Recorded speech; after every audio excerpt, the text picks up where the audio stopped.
Hello everybody and welcome to a brand new Elder Scrolls Online build video with me, Sherman. Today we're taking a look at one of my favorite Dragonknight builds, the Dragon Guard. This build goes back a whiles now. It is definitely one of my preferred playstyles when it comes to how certain things work. So let's get into it. So we are a Dark Elf with this build, as you can see, and we do have a decent health pool, 35k health pool with a 25k magic, a 25k stamina.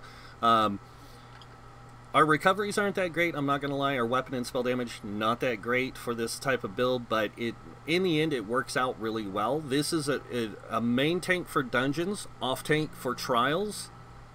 You do not want to use this as a main tank in a trial, trust me.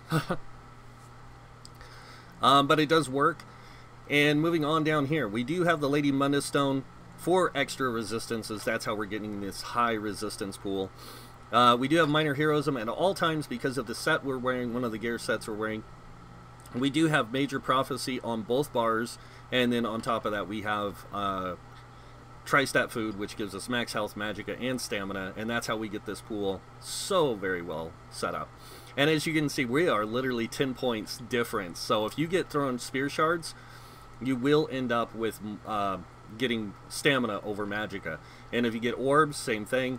If you have Warhorn up, you do end up with a little bit more magicka, but that's okay, because you will see why. So looking at this overall, it's pretty cool. Now, moving on to the gear sets. First off, food. We are running the Longfin pasty with melon sauce. Probably the best food on live. You do want to use Tri-Stat pots or Tri-Pots because these will give you health, magic, and stamina, and it gives you health, magic, and stamina recovery as well. It's not going to boost it by a lot, guys, but it still helps out. Moving on to the gear itself. This build uses a lot of heavy attacks, by the way, to maintain resources. This is why it makes a good off-tank more than a main tank.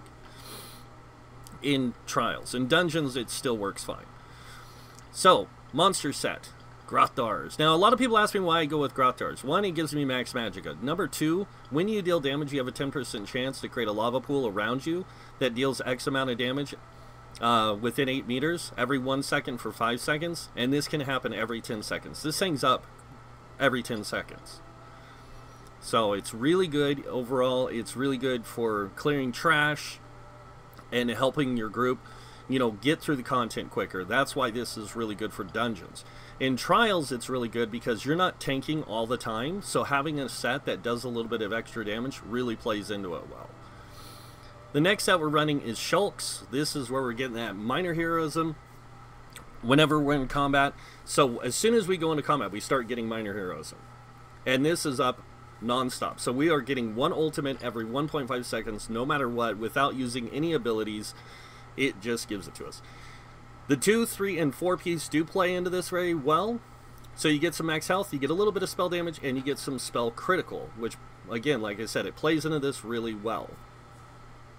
Going on to the other set we're running now, this is where things get a little different, but after a lot of testing, I found this to work the best, and that's the trainee set. This drops on any starter islands in the game, so if you want, like, Stros Makai, those different places like that, you can get it from the chests, and it's really easy to get. But as you can see, the 2 piece, the 3 piece, and 4 piece are max health, magicka, and stamina. It's the 5 piece, which is awesome.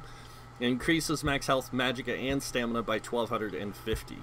So you get a lot of resources out of this set, and that's what makes it really well. We are running 2 tri-runes though on the jewelry, which is not too hard to get. You can get this pretty quick, and we are running one spell damage, 1 weapon damage on the enchants here. And then with the necklace, we are running a potion cooldown with an infused necklace. This allows us to use pots more often. So if we do have resource issues, which you shouldn't have too many, you can keep those resources coming in. The next thing we have is the traits on our gear. On the smaller pieces, we are running sturdy. On the larger pieces, we are running infused. And then on the sword and shield, we are running an infused, or a sturdy shield with tri-stats in it as well. So the smaller pieces you want health and sturdy, and the bigger pieces infused tri-stat until you get to the shield. The shield you want sturdy, so you can get extra blocking out of it. So you will be blocking on the sword and board bar, mostly. You do not want to block too much on the staff bar, even though you do get 10% blocking base, and then an extra 10% for being a DK. You do get 20% blocking on the back bar, ranged and physical, so it does help. But we are running a fire staff on the back bar, and we'll get to the reasons why. Next up, we are running a sword. On the sword, it's infused with a weakening enchant, and on the back bar, we're running an infused fire staff with a crusher enchant. Now, when you swap bars, your resistances do go down quite a bit, but don't stress it, because when you're buffed up with your resistances, you go to 29k spell and 26k physical, but when you swap bars, you go to 23, 26. So you still maintain a good resistance pool here.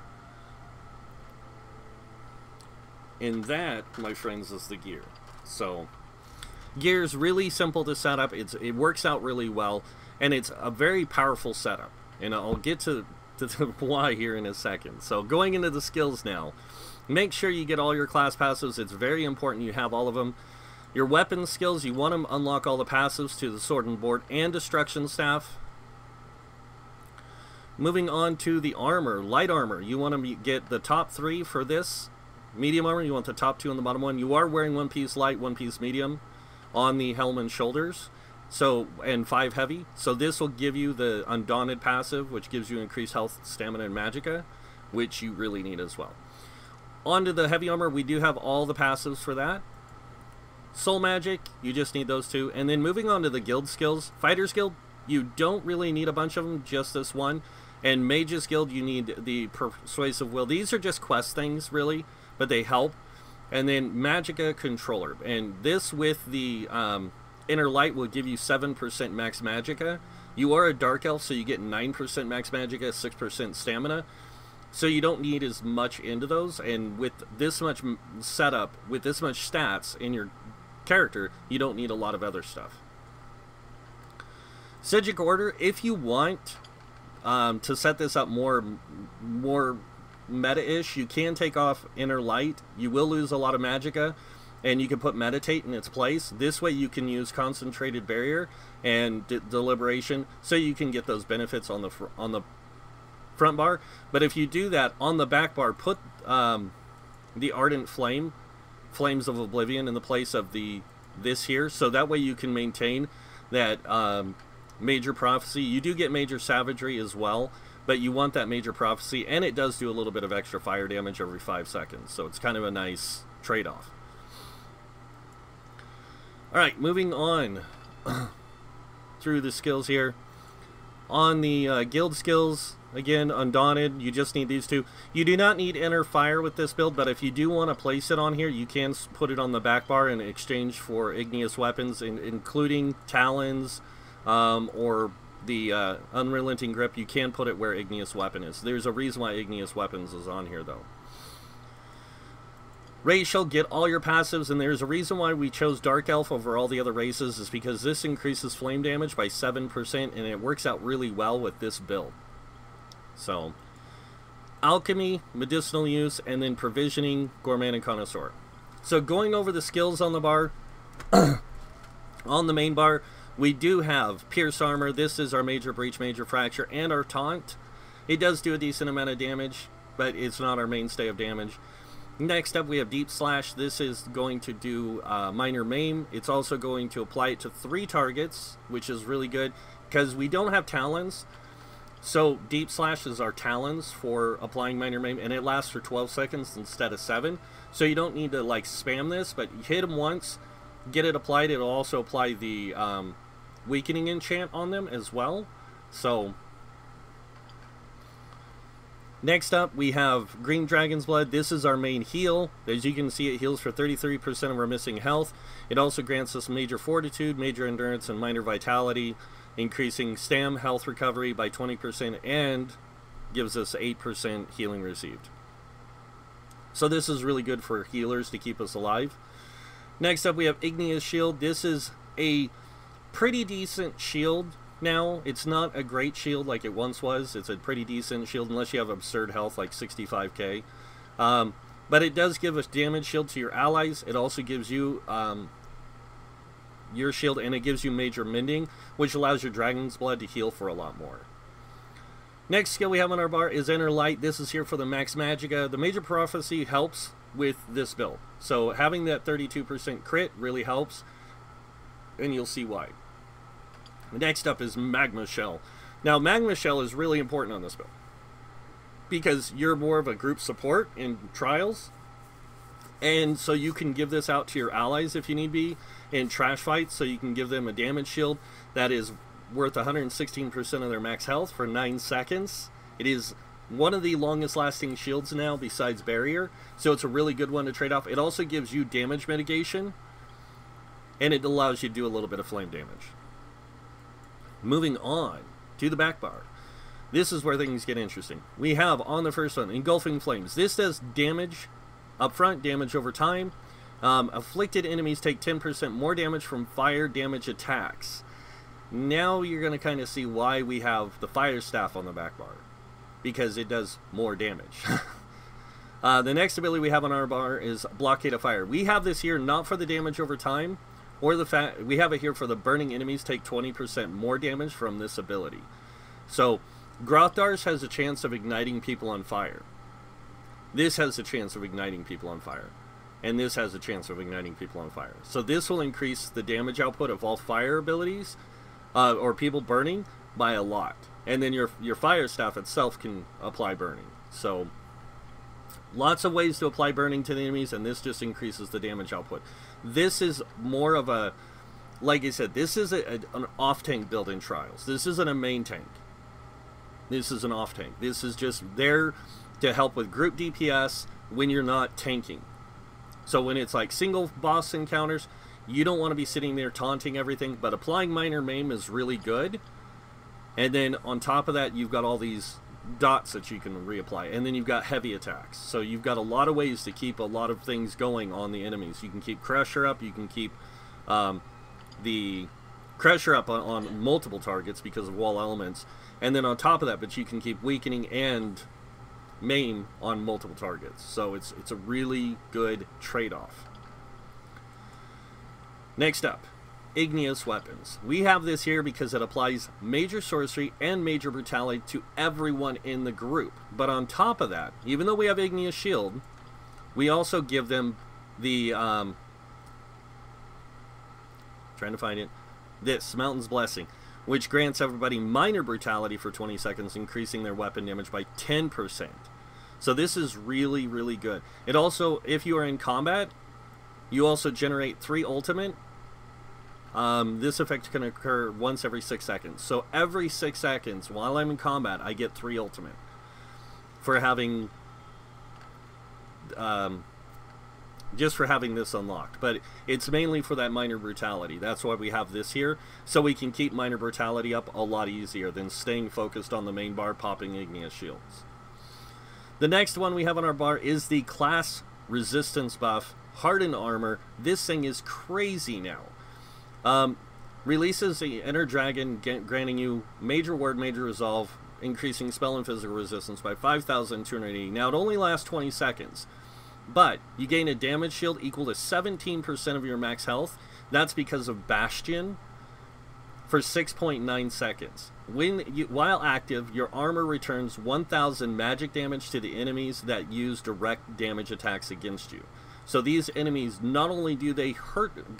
do you get a good damage shield, but any damage they do to you that's direct damage gets redirected 1,000 magic damage back to them. So this is a really good shield for an off tank. Next up, Inner Light again. This is to give us that major proficiency, increased max magicka. You guys get the idea. And then last but not least, Aggressive Warhorn. For those cases, you know, where you want to have it, you want that max magic, you want that max stam, you want that minor force or major force. This is something you're going to use a lot more of than Magma Shell. But Magma Shell is still really good. So, but you're going to be using this more often to keep your max magicka higher. You're going to keep that major force applied to you and your group members, and you will crit a lot with this build. So on the magicka side, you have to look at this. The more dots you have going off, the greater chance of critting you have, because the more dots you have going, the more crits happen. So overall, really good setup. And you can swap out also, if you want on the back bar, this Igneous Weapons for Ash Cloud, the heal, or the dot. It's up to you. Both of them are really powerful in this build. The nice thing about Ash Cloud too is it's a nice CC for dungeons. It reduces movement speed, and it lasts. The movement speed reduction lasts. It ticks every second, so they get it applied to them no matter what, as long as they're moving through it. So it's a really powerful CC. Alright, so that is that. Let's go ahead and take a look at the champion points. Starting with the red tree. Now this CP system set up to fit this build. So we have 66 in Ironclad. This reduces direct damage taken by 22%. We have 31 into Thick Skin. This reduces damage taken from damage over time effects by 13%. 56 in a Hardy and Elemental Defender, both reducing damage by 12%. And then over here we have 40 into Bastion. This reduces the effectiveness of your damage shields, or increases the effectiveness of your damage shields by 16%. 19 into Quick Recovery, increasing your healing received by 5%. We do have 2 into Physical Armor focus to give us a little bit more physical resistance, so we're not losing out, which can be kind of bad for us because there is a lot of dungeons and a lot of trials where you get hit by a lot of physical, so having greater resistances kind of helps. Though I wish I had more to put in here. Moving on, we have 56 in a Warlord. This reduces break free cost by 20%. 3 in a Sprinter, giving us a 2% sprint cost reduction. We have 23 in a Bashing Focus, reducing our bash cost by 13%. And then moving on to the middle tree here, we only have 100 into Tenacity. The reason we have 100 into Tenacity is because this gives us the largest amount of resource return from our heavy attacks. And that's where most of this build relies on, is heavy attacks. So we do have 1 into Befoul, because if we want, we could put Reverberating Bash on our front bar for certain encounters in exchange for the Minor Maim. I know it sucks, but it works. And then we have 31 into Tumbling, reducing our dodge roll cost by 13%. We have a 16% reduced, or a 17% reduced dodge roll cost because of wearing 1 piece of medium armor. And then 56 into Shadow Ward. This reduces our block cost by an additional 20%. With the 4 pieces of Infused, we have a 40%, and then you add in the 36% from Sword and Board, and it goes up to 76% reduced cost in block. So it's pretty powerful. Moving on to the blue tree. Now you guys are going to wonder, why don't I have anything in the Blessed? Because I put it into Elfborn and Elemental Expert, Spell Erosion. So we have 40 into Elfborn. This gives us 40% into our critical healing from Green Dragon's Blood. We aren't a main tank, so we don't need a super heal, and we'll crit heal more often because we have a 36%. So this helps. And then we have 43 into here to increase our flame damage. Now remember, we are a Dark Elf, so we have a 17% flame damage increase altogether. Moving on over here, we have 16 into Physical Weapon Expert, 16 into Expert Staff Expert. These give us 10% both of these. We have 31 into Master at Arms, giving us 13% of our direct damage increase. So our heavy attacks get boosted by 23%, and then another 23% here on physical, and then also we get an extra 17 from our fire. So we get a lot. We end up with like a 30% on our fire. It's crazy. And then over here we have 43 into Mighty, 40 into Precise Strikes, and then 40 into Thaumaturge. This is just to increase our damage output by a small amount, guys. The physical Precise Strikes, you really don't need it. You could take this 40 points if you wanted to and kind of expand or put it into Blessed if you wanted to. You could take a little bit more out of one of these, like you could take the 40 plus this one and put into here. You could take a little bit out of something else to give this, get this up to 43 if you want to increase your healing done. You don't really need the Precise Strikes. I mainly have it here because in case you want to use Vigor on the back bar. So, but Thaumaturge is necessary. So that is that. Now I'm going to go ahead and show you a little bit about how this build works, so you can see for yourself. So with everything going, watch the resource return. I get 4k back on my heavy attacks because of this, and my heavy attacks hit for roughly about 8 to 10k depending on if I crit. So and depending on what my max magic is at. So if I have Warhorn up, my crits on my heavy attacks are going to be like 10k. But as you can see, like overall, this build is just, it's made to apply a lot of damage. And then also I can sit here and just keep heavy attacking, because I've got a lot of damage shields going off. And then if I need resources, I can pop a pot. I don't get a lot of resources back because my resource pool is so big. But as you can see, I can get my resources back pretty quick. And as long as I have my damage shields up, I get a 15k damage shield, or 13k damage shield. So that's really good. And I have played this build through almost every dungeon in the game except a few of the newer ones. And this build is really powerful. On live, I don't have it set up this way. I'm working on that right now. So, I do have Grothdar and Shulks. I just don't have the training set. I'm actually running with it right now. I'm running Plague Doctors. So I have a lot more health. I just don't have as high of magic and stamina. But yeah, that is the Dragon Guard. I'm going to go ahead and show you guys this build in action, just so you can see it. We're going to go ahead and switch this over to Veteran, and that way you guys can see for yourself how well it mitigates and how well it survives and how much, like, how well it does damage. This thing is just pretty crazy altogether.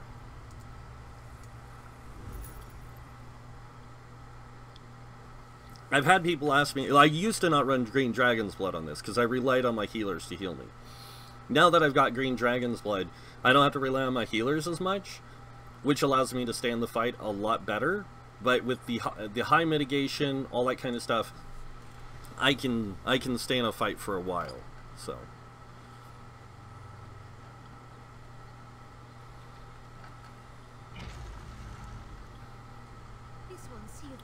you do want to make sure that your resistance buff is up quite a bit.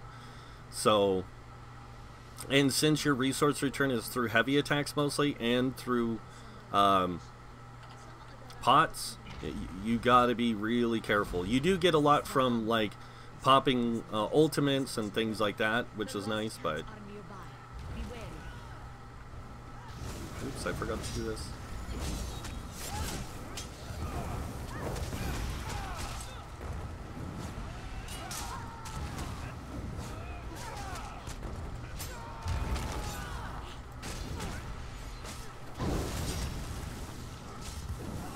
And if you do take a damage, just all you have to do is swap bars, pop your Green Dragon's Blood.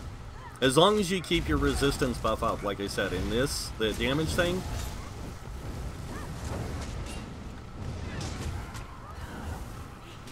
I mean, even without Igneous Shield, you can still heal for quite a bit.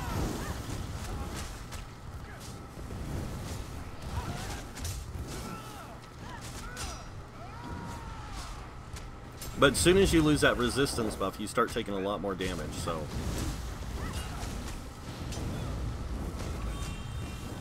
Igneous Shield, Green Dragon's Blood. And you can keep this up quite a bit. You can also use your Magma Shell, which is really nice because it adds to your overall damage output.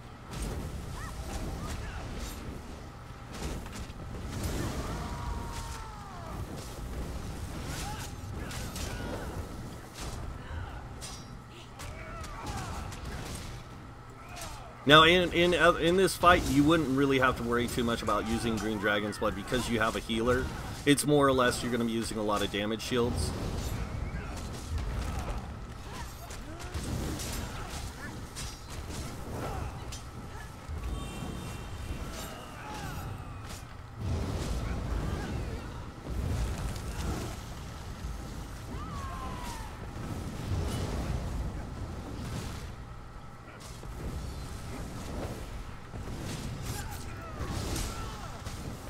And I'll show you guys what Warhorn looks like after I get a few more of these guys down.